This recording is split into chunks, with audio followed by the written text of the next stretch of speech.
Adventures of Uncle Jimmy, a Warner Brothers radio production starring William Farnum. Original story and direction by Edward Lynn.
Bobby had to face, so he thought once, was Rosalind's deformity.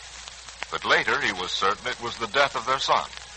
And now it was Rosalind's determination to put him out of her life, perhaps for good. Rosalind's determination was not born of spite, but from a sense of justice which she felt had been horribly outraged. To Mrs. Jedson's gentle rebuke. Mother Jedson, I suppose you're ashamed of your daughter for not being more tolerant. Rosalind, I ain't scolding you. And you ain't done anything that I could be ashamed of you for. Land's sakes, I've got more to be proud of than most mothers, whether their daughter's been born to them or no. But It's not in your nature to see anyone be unhappy. Well, I had it all fixed in my mind so that I just wanted to shut the door in Bobby's face. Fact is, I had my heart and mind set again him. But when I saw a look on his face that was filled with longing, a hungering look. I know. I've seen that look, too. Oh, not since Baby died, but many times before. But even if I were to let him come in my room, Mother Jedson, Bobby has proven to me that I can't trust him. He has that all right, dear. But most women live in that hope. Hope that the man has turned over a new leaf and said to all temptation, "Get thee behind me, Satan." I know that. But Bobby hasn't done anything like that. He hopes to do it, would like to do it, prays that it can be done. But, well, you'll see what the next few weeks will bring. I'm hoping some peace of mind for all of us. Time for massage. Heavens to Betsy. Still running my house like a hospital, Miss Arden. That's right, Mrs. Jetson. I still have visits from Dr. North. Now, don't ask me why doctors still want to look at charts and discuss the patient with the nurse. Why, that little girl of mine don't need all this fuss and feathers and hospital rigmarole no more than a cow needs side combs. I don't recall that I said anything funny. Oh, Mother Jetson, you make me sick. You give me pain. Well, Rosalind, dear, what in the world? I'm sore all over from laughing so much. Quick, nurse, the hypodermic. Oh, now I'm worried. Did I really? Oh, of course you didn't make her sick. That laugh was worth 10 doctor's visits. Well, that certainly makes me feel better. Holy satchel, but you girls gave me an honest-to-goodness scare. Well, looks like I better lie down before the bed comes tumbling down, or maybe the roof caves in. Oh, look at I'll just get me over at the radio station and hire her out for being a fun woman.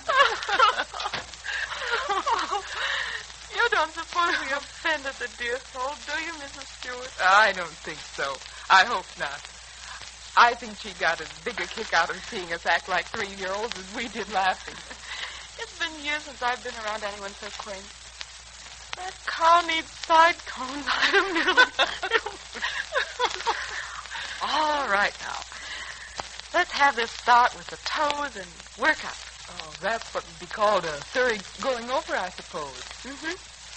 There's just one way to massage, and that's the right way. Should take a good hour for the complete body from toes up. Oh, you're just like Mother Jensen. When there's a job to be done, you don't believe in giving it a lick and a promise, do you? No, Mrs. Stewart. When a job's to be done, you can't just give it a lick and promise. Miss Arden, I'll miss you when you go. Now, that's a real compliment, Mrs. Stewart. Don't pull your leg away, please. Oh, sorry. I'm not going for a while yet. Dr. North suggests another 2 weeks. That is, if the family's agreeable to it. Those in-laws of mine would do anything in the world for me. I really don't deserve it.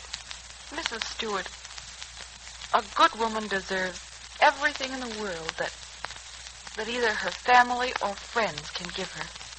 What should the husband give her?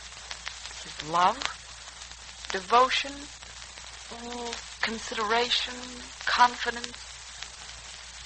I've never been married, so I don't know for certain. I suppose many other qualities present themselves. Well, many qualities should present themselves. But you find, Miss Arden, that they're either there or not there.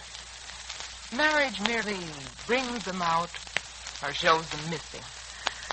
I suppose some men should always remain bachelors. Miss Arden, it's not the most ideal thing in the world when you discover that the man you've married still retains his bachelor prerogative and habits.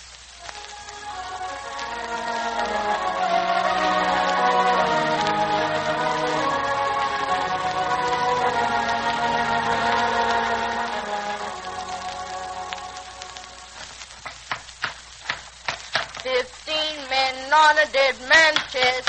Yo-ho-ho, and a bottle of rum. Now, Uncle Jimmy, you take the next sentence. Oh, Johnny, Uncle Jimmy has a very lusty bass voice, and he's just afraid he might raise the roof. Besides, Mother's been kind enough to let us use her kitchen for a carpenter shop. But this tabaret we're making is for Sister Rosalind. That's true, Johnny, the tabaret is, but the singing, which occasionally gets off key, well, that isn't exactly music to anybody's ear. Gosh, Uncle Jimmy, isn't singing singing? All you do is open your mouth and sing. Well, bless your little bones for making such complex problems of life and art so very uncomplex. You know, I think Lawrence Tibbet should be told about this. Or a letter dispatched at once to the Metropolitan Opera House. Heck no, Uncle Jimmy. Why not write to the president? Every president of the United States sings a little. At the Metropolitan Opera House? Gee, Uncle Jimmy, what's the matter today? Don't you know anything? Every president sings in church like everybody else. Johnny, I think you've got something there. I know I have. I read it in the newspaper. Oh, power of the press for the forming of young minds. My. You're making fun of me, I know. I saw your eyes light up. With the last colors of a glorious sunset. Uh-huh. Now I know you're making fun of me. You make fun of me a lot, don't you, Uncle Jimmy? Oh, I wouldn't say that. Sometimes I laugh with you, but never purposely at you. You just said that to get out of it, I know. You know, son, there are moments when I'm afraid that you've got the situation. Under control? Oh, always that. But more frequently ascertained to a hair's breadth of perfection in advance. You know what I mean by that? Well, the kind of English Doc should use, but doesn't. Well, you know what it means anyway? Maybe. Stalling, aren't you, for time? I don't know. Well, if you give it one turn in that little head of yours, you might get it. Think so? Mm-hmm. Okay. Now let's sandpaper the tabaret, and then give it a nice stain and then a lacquer. Say, Uncle Jimmy, I think you mean on that ascertain to a hair's breadth of perfection, doped out in advance, huh? Hey, come here, you little shaver, and let me sandpaper some of those diamonds in the rough spots off you. Come on now. Hey, no. Uncle Jimmy. Come on now, and quickly, let's get it over with. I think you can stand a good sandpapering, some stain, and then a good lacquer. Hey, let me go. Don't do that. How about some veneer instead of lacquer?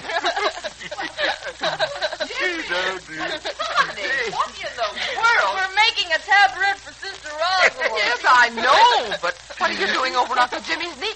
And what's he doing with a piece of sandpaper in his hand? I'm going to remove some of those diamond in the rough spots off Johnny and tickle him with the sandpaper. Why, Uncle Jimmy, I never thought the day would come when you... When I'd have Uncle Jimmy mowed down to my size, huh? I did it just the same. Well, I'm taller than he is right now. No unfair advantage. Remember, I'm sitting down. Gee, Mom, we're having the most fun. Fun we've been having, and profit, too. Not a bad tabaret, eh? Well, I should say not. If you're that handy with the saw and the hammer and the screwdriver, Uncle Jimmy, I think we can keep you. And my helper, remember now, Johnny's got to be in on this. You said it. We just each up together, lady. Okay. Why, Johnny Stewart, where in the world did you... Oh, I should discipline you, but... Sure, I know, Mom. Anytime I can make you laugh, I get away with murder.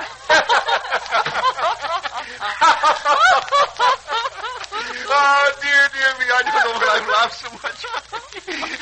I'm laughed till I'm crying. What in the world has gone wrong with Johnny? He's skipping through the house and turning cartwheels and laughing his head off. Both Lawrence and I know, but won't tell. Secrets again. Yes, my darling, secrets. Secrets which are locked forever in the breasts of two adorable innocents. Read, Lawrence. Don't forget, we've got you in. Well, I could hardly qualify as an innocent, but I think you ought to let me in too, Uncle Jimmy. Good heavens. Just look how this wicked partnership grows. Children, that's the most certain proof that crime doesn't pay. Uncle Jimmy, Bobby caught me at the office this morning, and we had quite a serious talk. You know, the boy is really terribly disturbed about the future. Oh, yes. Yes, well, he should be.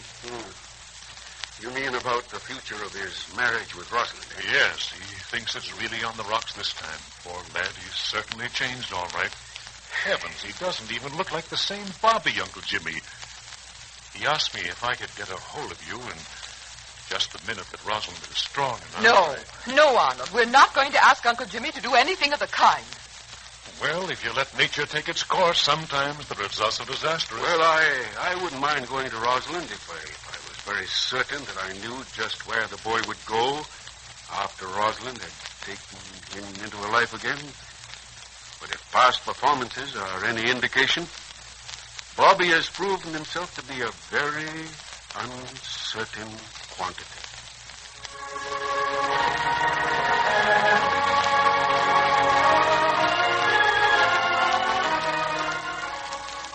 Bobby has indeed proven himself to be a very uncertain quantity. But should not a boy as young as he deserve another chance?